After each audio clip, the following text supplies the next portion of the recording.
गुरु परशुराम के सोते समय कर्ण को काटने वाला कीड़ा कौन था? जैसा कि हम सब जानते हैं कि महर्षि वेदव्यास द्वारा रचित महाभारत बहुत से वीरों और क्षत्रिय राजकुमारों का वीरता की कहानियों से भरी पड़ी है। अब चाहे पांडव हो या कौरव, दोनों ही पक्ष वीरों की अपनी अपनी अलग अलग कहानियां महाभारत में सुनने को मिलती है। आज की इस कड़ी में हम आपको ऐसे ही एक महारथी के बारे में कुछ रोचक किस्से सुनाने जा रहे हैं, जिसका सारा जीवन केवल संघर्ष से भरा हुआ था, जिसे जन्म लेते ही उसे अपनी माँ से दूर होना पड़ा, जो बहुत बड़ा दानवीर और धर्म पर चलने वाला था। लेकिन इसके बावजूद उससे असत्य और पापी लोगों का साथ देना पड़ा।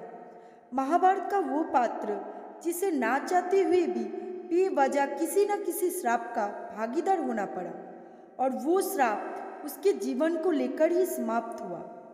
उस महावीर को हम सब महारथी कर्ण के नाम से जानते हैं।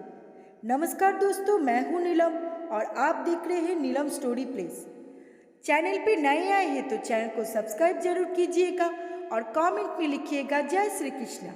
तो चलिए दोस्तों, वीडियो शुरू करते हैं। महाभारत के शांति पर्व के अनुसार एक समय देवताओं ने सोचा कि क्यों न एक ऐसा उपाय किया जाए जिससे पृथ्वी का सारा क्षत्रिय समाज युद्ध में मारा जाएगा और मुक्त होकर स्वर्गलोक में निवास करेंगे। ये सोचकर उन देवताओं ने भगवान सूर्यदेव द्वारा कुंती के गर्भ से एक तेजस्वी बालक का जन्म करवाया, जिसका नाम कर्ण पड़ा। उसने आचार्य द्रोणाचार्य से धनुष विद्या सीखने की इच्छा रखी और बचपन से ही भीम, अर्जुन और पांडवों से बहुत ईर्ष्या रखता था। इसलिए बचपन में ही उसने दुर्योधन से मित्रता कर ली। क्योंकि अर्जुन धनुर्विद्या में बहुत ही कुशल था, इसलिए अर्जुन की योग्यता को देखकर कर्ण गुरुद्रोण से कहा, हे गुरुदेव, मुझे ब्रह्मास्त्र चलाने की विद्या प्रदान कीजिए। किस तरह ब्रह्मास्त्र छोड़ा और वापस लाया जाता है, मैं उस विद्या को जानना चाहता हूँ। गुरु द्रोण कर्ण को बहुत अच्छे से जानते थे कि ये अर्जुन से बहुत ईर्ष्या रखते हैं। अगर मैंने इसे ब्रह्मास्त्र चलाने की विद्या सिखा दी तो हो सकता है कि इसका गलत उपयोग करे। ये सब सोचकर गुरु द्रोण ने कर्ण से कहा कि शास्त्र के अनुसार ब्रह्मास्त्र सीखने का अधिकार ब्रह्मचर्य का पालन करने वाला ब्राह्मण हो या क्षत्रिय, इसके अलावा और कोई भी ब्रह्मास्त्र सीखने का अधिकार नहीं रखता। गुरु द्रोण से ऐसा जवाब मिलने के बाद कर्ण उनको प्रणाम किया और वहां से चला गया। और घूमते घूमते वो महेंद्र पर्वत जा पहुंचा, जहाँ परशुराम का आश्रम था। कर्ण ब्रह्मास्त्र सीखने के उद्देश्य से परशुराम के पास पहुंचा और उन्हें अपना परिचय एक रघुवंशी ब्राह्मण के तौर पर दिया। इस पर परशुराम कर्ण पर बहुत खुश हुआ और उसे अपना शिष्य बना लिया और साथ ही साथ उसे अपने आश्रम में रहने के लिए भी जगह दे दी। कर्ण वैसे तो बहुत पराक्रमी था, साथ ही साथ गुरु परशुराम की बहुत सेवा किया करता था। इससे परशुराम उससे बहुत खुश रहा करते थे। उन्होंने कर्ण को पूरी तरह ब्रह्मास्त्र विद्या सिखा दी थी। एक बार की बात है, परशुराम अपने आश्रम के पास कर्ण के साथ घूम रहे थे। काफ़ी समय से उपवास रखने की वजह से परशुराम के शरीर काफ़ी दुर्बल हो गया था। थकावट की वजह से उन्हें नींद आने लगी थी। वो कर्ण से इतना प्रेम और विश्वास करते थे कि उसकी गोद में सर रख के सो गए थे। थोड़ी देर बाद एक बहुत भयंकर कीड़ा अपनी भयंकर डंक के साथ कर्ण के जांघ पर चढ़ गया।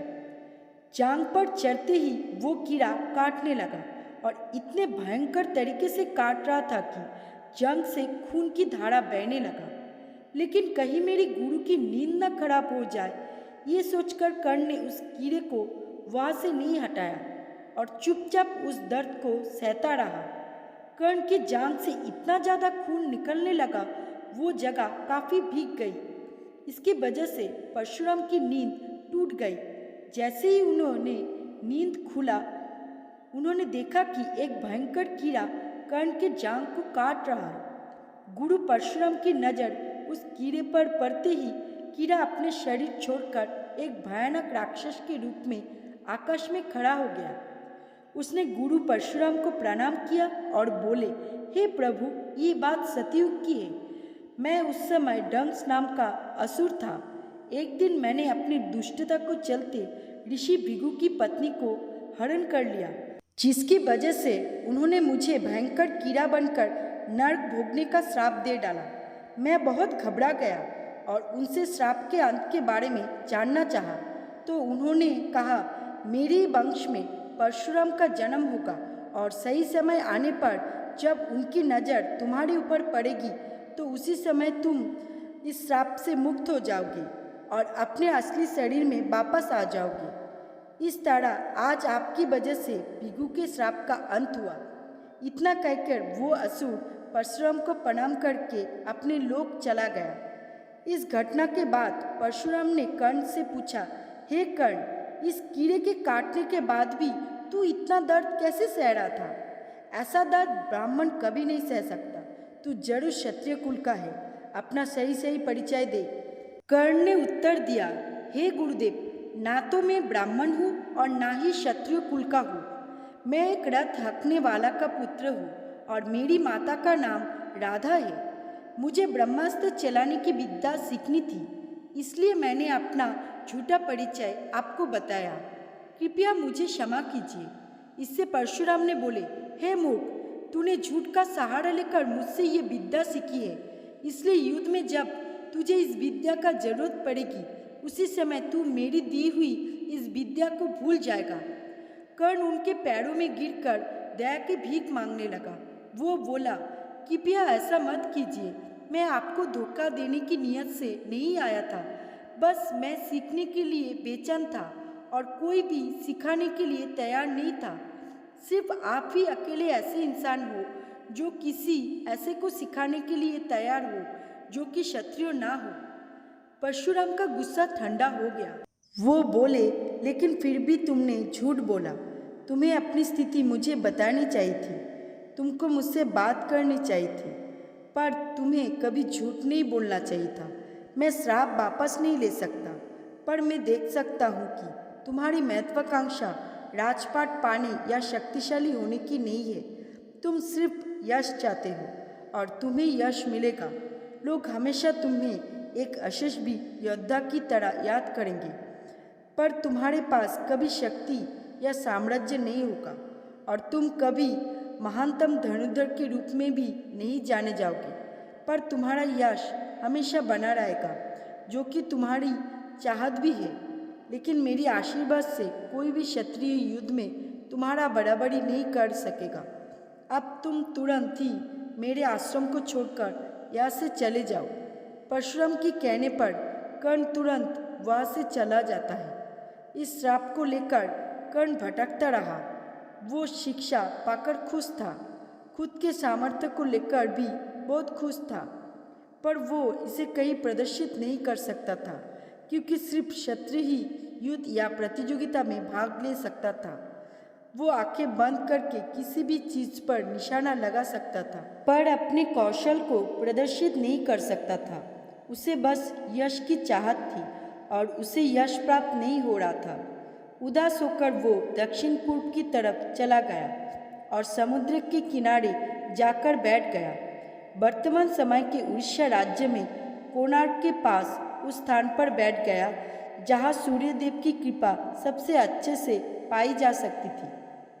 शायद कर्ण की याद में ही कोणार्क का सूर्य मंदिर बनाया गया है। वो तपस्या करने लगा और कई दिनों तक ध्यान में बैठा रहा। खाने के लिए कुछ नहीं था, पर वो बैठकर ध्यान करता रहा।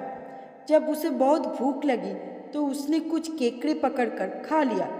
इससे उसे पोषण तो मिला और उसकी भूख और बढ़ गई। कुछ हफ्ते साधना करने के बाद उसकी भूख बहुत ज़्यादा बढ़ गई। इस स्थिति में उसने झाड़ियों में एक जानवर देखा। उसे लगा कि वो एक हिरन होगा। उसने अपना तीर और धनुष निकाला और आंखें बंद करके तीर चला दिया। उसे तीर के निशाना पर लगने की आवाज़ सुनाई दी। वो मांग से अपनी भूख को शांत करने की कल्पना करने लगा, पर झाड़ियों में जाने के बाद उसे पता चला कि वो तो एक गाय थी। वो भयभीत हो उठा। आर्य गोहत्या को सबसे बुरा कर्म मानते थे। डरते हुए उसने गाय की ओर देखा और गाय ने उसकी ओर कोमल नेत्र से देखा और फिर हमेशा के लिए अपनी आंखें बंद कर ली। वो व्याकुल हो उठा। उसे समझ नहीं आ रहा था कि क्या करे। तभी एक ब्राह्मण आया और मृत गाय को देखकर रोने लगा। ब्राह्मण बोला, तुमने मेरी गाय को मार डाला, मैं तुम्हें श्राप दूंगा। तुम एक योद्धा लगते हो, इसलिए मैं तुम्हें श्राप देता हूँ कि रणभूमि में जब तुम बहुत मुश्किल स्थिति में होंगे तब तुम्हारा रथ इतना गहरा धंस जाएगा कि तुम उसे बाहर नहीं निकाल पाओगे और तुम तब मारे जाओगे जब तुम असहाय होंगे, ठीक वैसे जैसे तुमने इस असहाय गाय को मार डाला। कर्ण उनके पैरों में गिरकर बोला, कृपया क्षमा करें, मैं बहुत भूखा था, मुझे पता नहीं था कि वो एक गाय है। अगर आप चाहे तो मैं आपको 100 गाय इसके बदले में दे सकता हूँ। ब्राह्मण बोला, ये गाय मेरे लिए बस एक जानवर नहीं थी, ये मुझसे सबसे अधिक प्रिय थी। मेरी मृत गाय के बदले दूसरी गाय देने के इस प्रस्ताव के लिए मैं तुम्हें और भी ज़्यादा श्राप देता हूँ। जैसा कि आप सभी जानते हैं, इन्हीं सारे श्राप की वजह से महाभारत के युद्ध में अर्जुन से लड़ते लड़ते अर्जुन के हाथों कर्ण का वध हो जाता है।